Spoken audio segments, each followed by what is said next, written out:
it's Becky. Welcome back to my channel, or if you are new here, thank you so much for clicking on this video. Today I'm going to talk about IBD and relationships. So I did a dating Q&A video on this channel last week.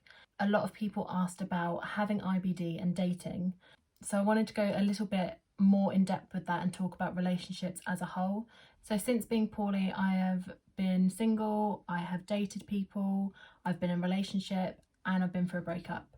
So whilst I haven't had the illness for very long, I feel like I probably have had enough experience with that side, enough to last a lifetime. While some of those things are difficult anyway, having a condition like Crohn's or any chronic condition can make those things different. Dating isn't more difficult, a relationship isn't more difficult, or they should not be more difficult, but you might have different problems than you would have if you didn't have a chronic illness. So dating with IBD or with a chronic illness, dating pre-Crohn's was very much a fun thing to do and kind of didn't really matter. Now dating with Crohn's, I'm not dating really for fun. I don't have the energy to waste my energy on people that aren't going to be long term. So I want to know things pretty early on.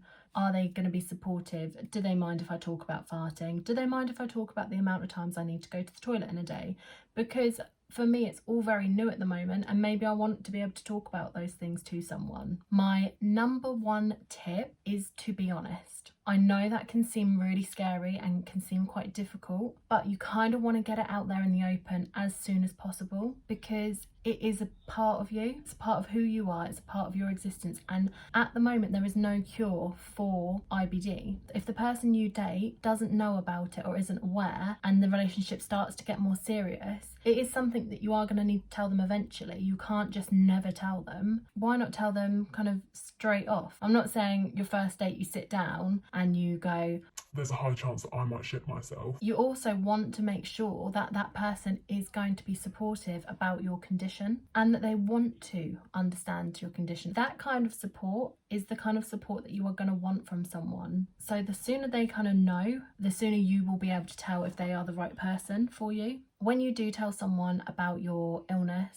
you are going to be the expert on that subject between the two of you, and they may have questions. So kind of be prepared for them to be curious, or also be prepared for them to not really be curious, and help explain to them how it affects you. You know, if it then means that you have to have certain foods, explain that to them. If it means you suffer with fatigue, let them know. You just really have to be honest and open to make the situation work. You also want to know that they will not judge you. Crohn's and IBD aren't exactly the kind of topics you want to be talking about on a date. They affect your digestive system, they affect your bowel, they affect your toilet activity. That is not necessarily something everyone wants to be discussing. If the person you're dating isn't going to want to talk about those things or finds those things revolting. I once dated a guy that said, if you fart in front of me, I'll break up with you. He went. But someone like that is probably not going to be the right person. Maybe you're also like that, but I would imagine if you have Crohn's, that kind of side of you has gone. Dignity does just go out the window. The amount of times I've been told knees up, arse out, and not in a sexual way, is quite disturbing, to be frank. Also when dating, if you maybe the first couple of dates you don't want to dive straight into, by the way, I've got a chronic illness. If you aren't the sort of person that is going to want to divulge that information straight off the bat, you kind of need to have ideas of what dates are going to be okay for you to feel comfortable, because a lot of the time with Crohn's comes anxiety of, am I going to need to go to the toilet? Is there going to be food I can eat, etc, etc. So when you're dating, it might be a bit dodgy. So think of things that you will feel comfortable with and steer the date into that. Take control of it. Don't do anything that you aren't going to want to do, and you don't have to give them an explanation. They've said, let's go to a curry house, bring your own booze, there's no toilets.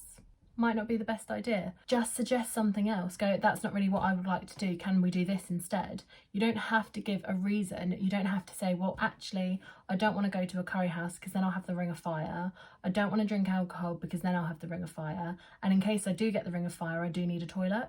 You don't have to explain that to someone if you don't want to. When you're dating, don't let your illness be all you talk about. You want to make sure that person that you're letting into your life is good in all aspects of your life, not just with your illness. So really take control of the conversations and of course answer their questions about your illness, but also then ask them questions about themselves. Make sure that there is more to the conversation than just your illness. Especially when you are first diagnosed and it is all new, it's a chronic illness. It is a big part of your life and it can kind of overshadow other things. Don't let that happen when it comes to dating. You still want to be able to discuss your hopes, your dreams, your future, your ambitions, what you want to achieve from life. Don't let it all be about your illness. Okay, so then when you are in a relationship, relationships are very unique to you and the person. When you have got a condition like IBD, it is going to affect some aspects of your relationship. You may have an important anniversary and you have a flare up. You might be meant to be going out with friends and you can't because you don't feel well. The person that you are in the relationship with should really understand those things and should never ever blame your condition for anything. It shouldn't be, you don't want to go out again? Like, really? Again? We can't go out? The person you are in a relationship with is going to be around a long time. So is your IBD. So you need to be working together to find ways to get through it. When you're in a relationship with someone, support is non-negotiable. They should be supportive 100% of the time, 24/7, 365 days a year. Your Crohn's does not go away, so the support from them should not either. There's a difference between someone who is supportive when it is obvious you need support and someone who is just supportive all the time. You do need to be honest about your condition, and not just the honesty level on the dating side where you're giving them that information and you're letting them process it and you're kind of maybe saying, oh yeah, it means I get tired and it means this and it means that. In a relationship level, you need to explain how those things are affecting you. Even when you aren't in physical pain, you can still be concerned emotionally.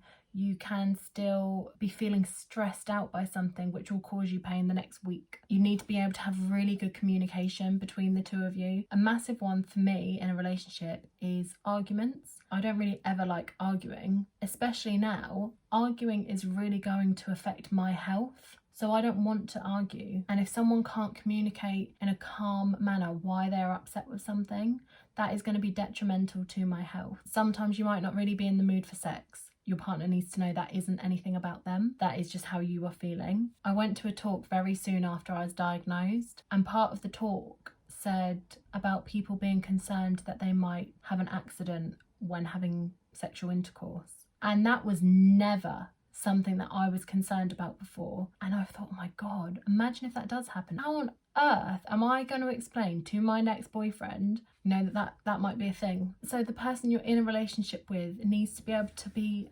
non-judgmental about that kind of stuff. If you do have an accident, it should not be a big thing. For some people, they will not be able to deal with someone who is chronically ill. Fine, that's absolutely fine. They don't need to deal with it, but you do need someone who can deal with it. So if you are in a relationship and you find that your illness is affecting your relationship, you can't have that all being on your shoulders. That isn't all your fault. You can't take that stress on by yourself. If the person you are in a relationship with is having a negative impact on your health, whether that be mentally, physically, or they just are not understanding your condition, it needs to be something that you have a conversation about. And if their actions don't change and they do not make any steps to make it better, not understanding, not supportive, judgmental, then they can go. Which leads me on to breakups. Breakups are hard in any situation. Having a disease that is set off by stress is just going to make it that little bit harder. At the moment, a lot more people are breaking up because of lockdown and things like that. I cannot stress enough how much of a negative impact it will have on your health if you let it. I know it's easier said than done to be less stressed about something like a breakup, but you really have got to try to minimize the impact that it's going to have on you. So it's about not getting into those arguments, not rising to those arguments that you're going to have when breaking up with someone. It will make you more poorly to be stressed about it. Breakups can really take a lot of your self-esteem away, and they can take your sort of self-confidence if you let them. Going for a breakup at any point is really difficult, but I feel like when you have a chronic condition, it's more scary kind of going back out into the real world to find someone else. And you kind of have that in your mind when you're breaking up with someone. And I kind of feel like people may stay with people because they are scared that no one else will want them because of their condition sometimes. That is untrue. That is completely untrue. And I've seen people have been broken up with because of their condition. Again, it's just not true. Someone is not broken up with you because of your condition. They've broken up with you because they are weak. End of. And if they really have broken up with you because of your condition, they do not deserve to be anywhere near your life. When I first started becoming poorly, it broke down a relationship that I was in. I wasn't actually diagnosed with Crohn's at this point, but it had a really negative impact on the way that I felt about myself, because for me, I really did feel that my condition, even though I didn't know what my condition was at that point, I really felt like that had been the reason, and I took the blame of that myself. That was not my fault.